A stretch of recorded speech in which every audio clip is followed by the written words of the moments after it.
여러분, 그 그림을 하나 보여드리겠습니다. 여러분, 저 그림이 뭘로 보이십니까? 뭘로 보이시나요? 오리로 보이시죠? 맞죠? 네, 오리로 보이시죠? 근데 자세히 보시면 토끼도 보입니다. 혹시 그렇게 토끼로도 보이십니까? 네, 우리가 저 그림을 어떤 관점으로 어떻게 보느냐에 따라서 저 그림이 때로는 오리가 되기도 하고, 그리고 또 때로는 이제 토끼 모양이 되기도 합니다. 네, 여러분, 제가 이 그림을 보는 우리의 관점 같이 이제 내려주셔도 됩니다. 그림을 이제 어떻게 보느냐에 따라서 달라지는 것처럼 이 그림을 보는 우리의 관점과 같이 우리가 어떠한 관점을 가지고 보느냐에 따라서 우리의 생각과 또한 우리의 관점들이 달라지기도 합니다. 그리스도인들에게 죽음은 무엇을 의미하겠습니까? 여러분들에게 죽음은 어떤 의미이며 여러분들은 어떤 관점에서 죽음을 생각하고 계십니까? 어떠한 사람에게든 죽음은 두렵고 또한 맞이하기 싫은 것입니다. 죽음은 완전한 종말이며 또한 영원한 헤어짐이기 때문입니다. 그래서 장례식장을 가면 많은 사람들이 먼저 죽음을 맞이한 가족들, 친구들을 애곡하는 모습들을 잘 볼 수 있습니다. 하지만 성경적인 관점에서 죽음은 완전한 끝이나 종말이 아니라고 이야기를 합니다. 기독교에서 죽음을 제외하면 사실 아무것도 남지 않습니다. 왜냐하면 죽음이 있어야지 부활도 있기 때문입니다. 성경은 죽음을 단지 육체의 죽음만 있다고 이야기하지 않습니다. 성경에는 복된 죽음이 있다라고 하는데 그 중에서 가장 귀한 죽음을 예수 그리스도의 죽음이라고 합니다. 왜냐하면 그리스도의 죽음은 죄에 대한 죽음이기 때문입니다. 그래서 성경은 이 죽음이라는 것을 향하여서 그 관점을 바꾸어서 우리를 향하여 예수 그리스도와 함께 너희도 죽어야 한다라고 우리에게 말씀하고 있습니다. 죽음은 사망과 눈물과 종말이 아니라 그리스도와의 연합이며 죄에 대한 죽음이기 때문입니다. 오늘 본문은 5장의 내용으로 생긴 질문에 대한 대답입니다. 바울은 구원의 은혜를 설명하면서 로마서 5장 20절에서 이렇게 이야기하였습니다. 율법이 들어온 것은 범죄를 더하게 하려 함이라. 그러나 죄가 더한 곳에는 은혜가 더욱 넘쳤나니. 이 이야기를 듣고 유대인들이 다시 바울에게 이렇게 질문을 합니다. 그렇다면 하나님의 은혜가 더욱더 넘치기 위해서는 우리가 더 많은 죄를 지어도 되는 것이냐? 라고 이렇게 물었습니다. 여러분, 이 어리석은 질문에 대하여 바울은 오늘 본문 1절과 2절에서 이렇게 대답을 합니다. 그런즉 우리가 무슨 말을 하리요? 은혜를 더하게 하려고 죄에 거하겠느냐? 그럴 수 없느니라. 죄에 대하여 죽은 우리가 어찌 그 가운데 더 살리요? 바울은 죄를 짓는 것을 행위의 많고 적음이 아니라 인식의 증가라고 이야기를 합니다. 쉽게 말씀을 드리면 죄를 많이 짓고 죄를 적게 짓고 어쩌면 내가 다른 사람들보다는 죄를 덜 짓는다라고 그렇게 자랑하고 자부하는 것이 아니라 내가 죄인이라는 사실을 더 많이 그리고 더 깊이 깨닫고 고백할 때에 더 큰 하나님의 구원과 회복의 은혜가 우리에게 임하여진다라는 사실을 바울이 이야기하고 있는 것이죠. 내가 하나님 앞에 보잘것없고 무지한 죄인임을 절실하게 깨달을 때에 이 모든 것들을 다 덮는 놀라운 하나님의 구원의 은혜를 우리가 경험할 수 있게 되는 것입니다. 그래서 바울은 이것을 3절에서 이렇게 정의합니다. 무릇 그리스도 예수와 합하여 세례를 받은 우리는 그의 죽으심과 합하여 세례를 받은 줄을 알지 못하느냐. 바울은 이 세례라는 것을 이렇게 정의합니다. 죄에 대하여서 죽고 하나님에 대하여서 사는 것이다.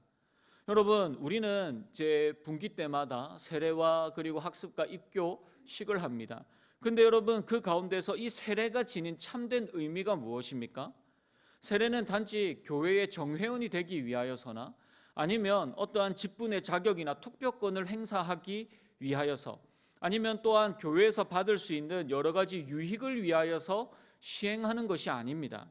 바울은 세례를 그리스도와의 연합이다라고 이야기를 하고 있습니다. 다시 저 3절 말씀을 보시면 그리스도 예수와 합하였다라고 할 때 이 합하다라는 단어를 영어 성경에 찾아보면 영어에서는 이것을 into라고 합니다. 이는 그리스도 예수 안으로 뛰어든다. 그리스도 예수 속에 우리가 잠겨진다라는 뜻을 가지고 있습니다. 그러므로 세례를 받는다는 것은 그리스도를 나의 구주로 고백하고 내 삶을 예수 그리스도 안으로 뛰어들어서 그 속에 그 품에 잠겨지는 것입니다. 그런데 이 연합이 어떻게 이루어지고 있는지를 오늘 본문이 가르쳐주고 있는데 그 방식이 바로 죽어야 한다라는 것입니다. 4절 말씀을 보시면 그러므로 우리가 그의 죽으심과 합하여 세례를 받음으로 그와 함께 장사되었나니 이는 아버지의 영광으로 말미암아 그리스도를 죽은 자 가운데서 살리신과 같이 우리로 또한 새 생명 가운데서 행하게 하려 함이라. 여러분, 우리는 죽어야 살 수 있습니다. 죽지 않으면 예수의 죽음은 우리와 무관한 것이 됩니다. 이것이 죽음을 통한 연합의 은혜이며 은총입니다. 그래서 세례를 옛사람의 장례식이다라고 이야기를 하시는 분들도 있습니다. 여러분, 그렇다면 그리스도와의 연합은 무엇에 대한 죽음입니까? 갈라디아서 2장 20절 말씀을 보시면 이렇게 말씀하고 있습니다. 우리 말씀 함께 읽겠습니다.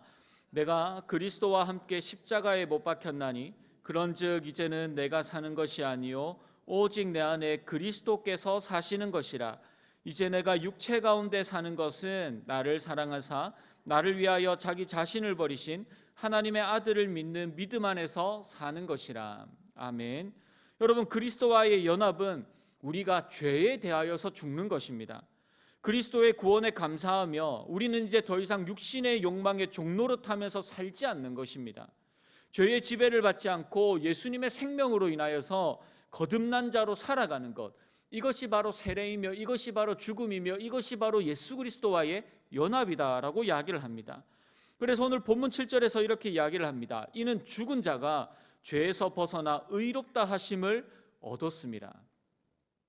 그런데 여러분, 문제는 여전히 우리는 주님을 믿고 그 구원을 받았다고 하지만 계속해서 우리의 삶 가운데서 우리는 여전히 죄를 지으면서 살아가고 있다는 것입니다. 죄를 지으면 안 된다는 것, 죄사함의 권세를 용서를 받았다는 것을 우리는 알지만 너무나도 우리의 삶 가운데서 그리고 너무나도 쉽게 무너지고 하나님보다 죄를 선택할 때가 너무나도 많이 있습니다.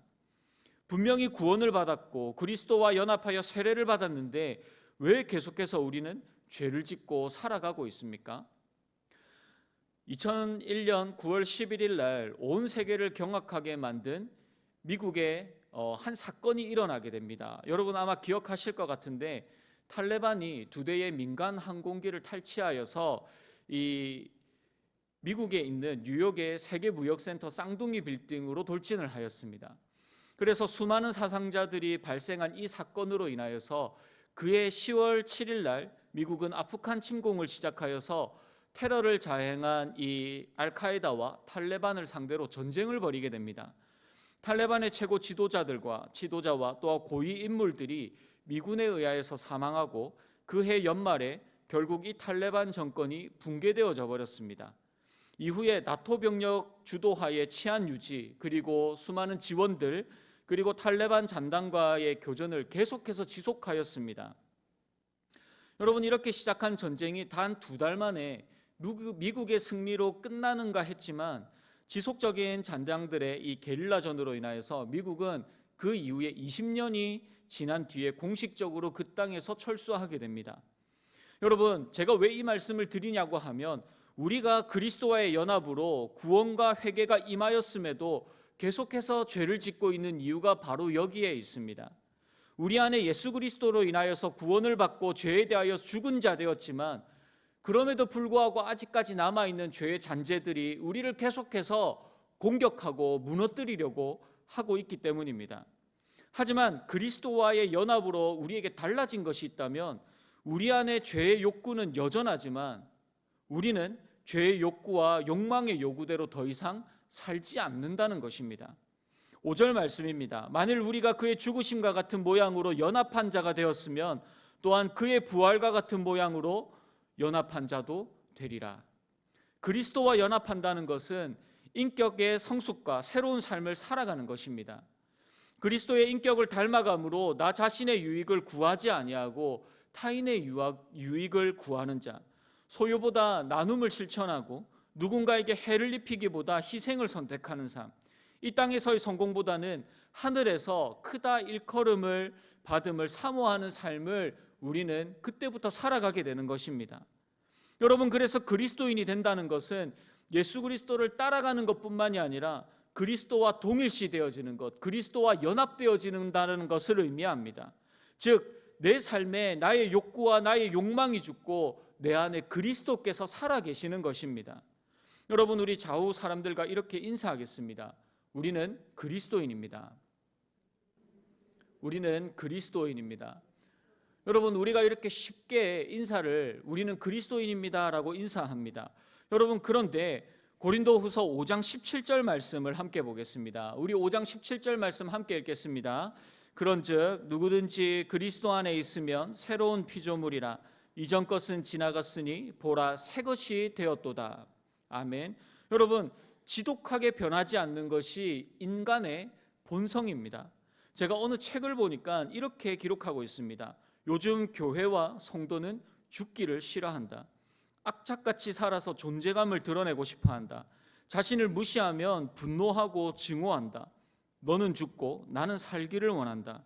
삶의 본은 없고 지적과 비판과 논쟁뿐이다.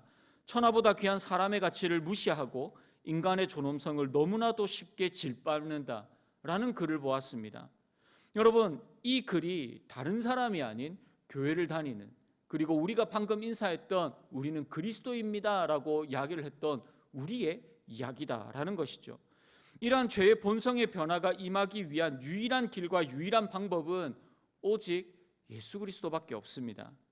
예수 그리스도 이외에 수많은 학문과 방법들로 하나님을 찾고 변화를 추구하고 죄와 죄의 본성의 문제를 해결할 수 있다고 믿는 것은 그 모든 것들은 다 우상숭배입니다.